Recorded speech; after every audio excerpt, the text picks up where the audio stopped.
Bismillahirrahmanirrahim. Assalamualaikum warahmatullahi wabarakatuh. Anak-anak, hari ini kita belajar di pembelajaran 3 di subtema 3, tema 5, pahlawanku ya. Nah, anak-anak, buka buku kalian halaman 95. Bu Umi akan jelaskan, tapi sebelumnya jangan lupa kita berdoa ya, agar kita dimudahkan dalam pembelajaran kita hari ini. Nah, di pembelajaran 3 ini kita membahas tentang pahlawan nasional. Apa sih pahlawan nasional itu? Nah, pahlawan nasional itu adalah gelar penghargaan tertinggi di Indonesia. Gelar ini diberikan oleh pemerintah Indonesia kepada tokoh yang dianggap heroik atau bersifat kepahlawanan. Pahlawan melakukan perbuatan nyata yang dapat dikenang dan diteladani sepanjang masa bagi warga masyarakat lainnya. Jasanya sangat luar biasa bagi kepentingan bangsa dan negara. Nah, ini merupakan beberapa pahlawan yang mendapatkan gelar pahlawan nasional, anak-anak.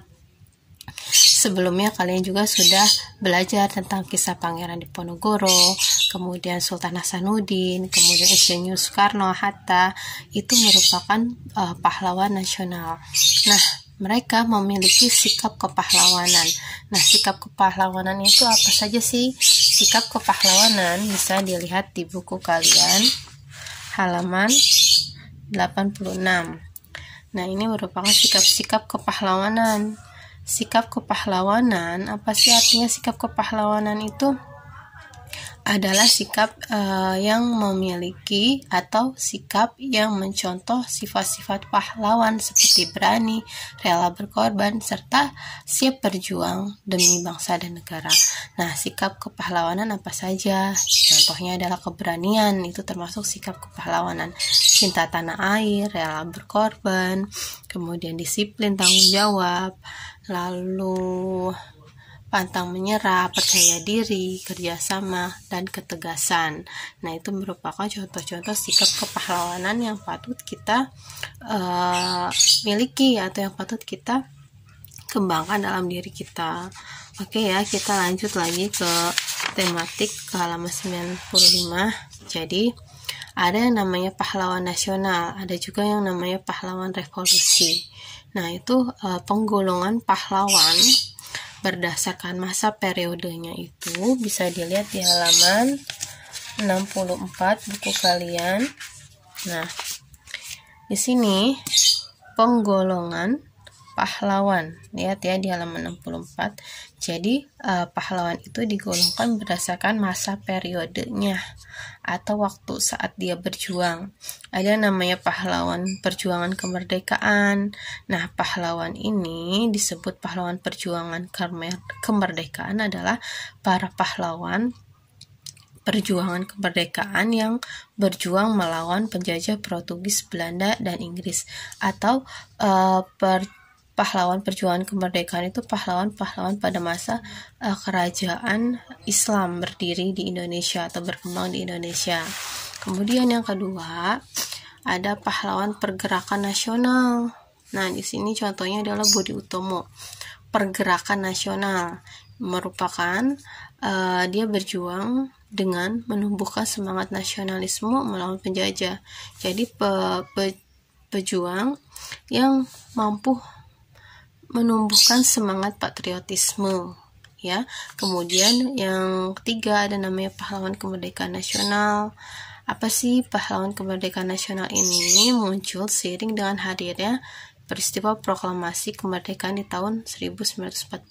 Jadi pahlawan-pahlawan yang muncul ketika masa-masa proklamasi kemerdekaan itu disebut pahlawan kemerdekaan nasional.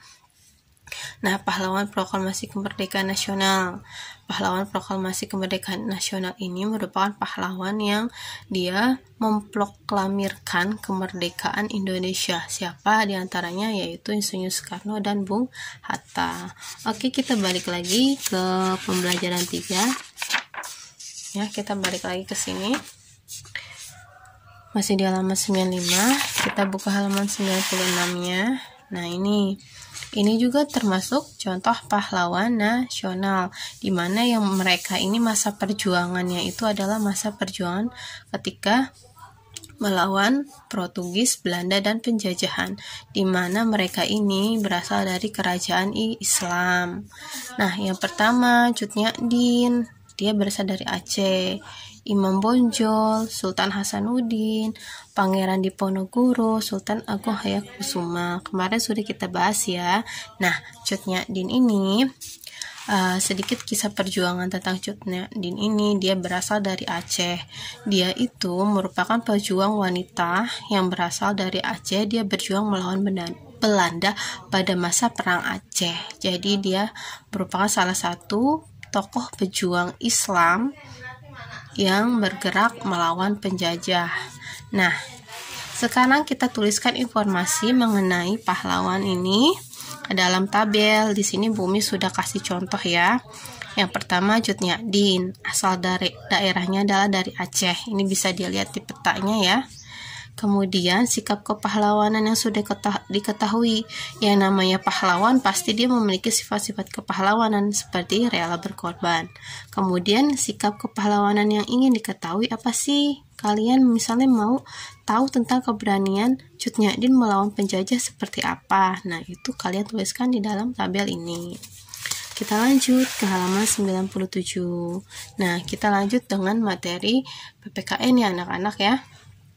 Nah, kamu sudah mempelajari sikap kepahlawanan dari beberapa pahlawan nasional kita, beberapa tokoh besar pada masa kerajaan Hindu, Buddha, dan Islam. Coba tuliskan beberapa sikap kepahlawanan yang telah kamu pelajari. Berilah contoh penerapan sikap kepahlawanan dalam kehidupan sehari-hari. Jadi di sini kalian menuliskan sikap kepahlawanan. Jadi sikap kepahlawanan itu tidak hanya harus melawan Belanda ya, tidak. Misalnya pahlawan masa kini itu misalnya dia sikap kepahlawanan ada peduli terhadap sesama sesuai dengan sila keberapa? Sila kelima, keadilan sosial bagi seluruh rakyat Indonesia. Terdapat kata sosial. Sosial itu maksudnya saling membantu antar sesama. Penerapannya membantu korban bencana alam. Ya. Terus di sini lihat ya. Kalian lihat gambar ini. Perhatikan, nah di sini pemberian bantuan untuk korban bencana alam merupakan pencerminan sila dalam Pancasila. Kira-kira sila keberapa? Edo dan Bella memberi bantuan untuk anak-anak korban bencana alam. Pencerminan sila keberapa? Alasannya apa? Misalnya ini mencerminkan sila kelima. Alasannya karena sikap tolong menolong itu merupakan sikap yang terkandung atau sikap yang mencerminkan nilai-nilai sila Pancasila kelima, karena kita sudah mau atau memiliki sikap yang peduli terhadap sesama manusia atau kegiatan sosial yang peduli terhadap manusia ya. Kemudian kita lanjut juga nih di sini nanti kalian ya jawab ini juga ya.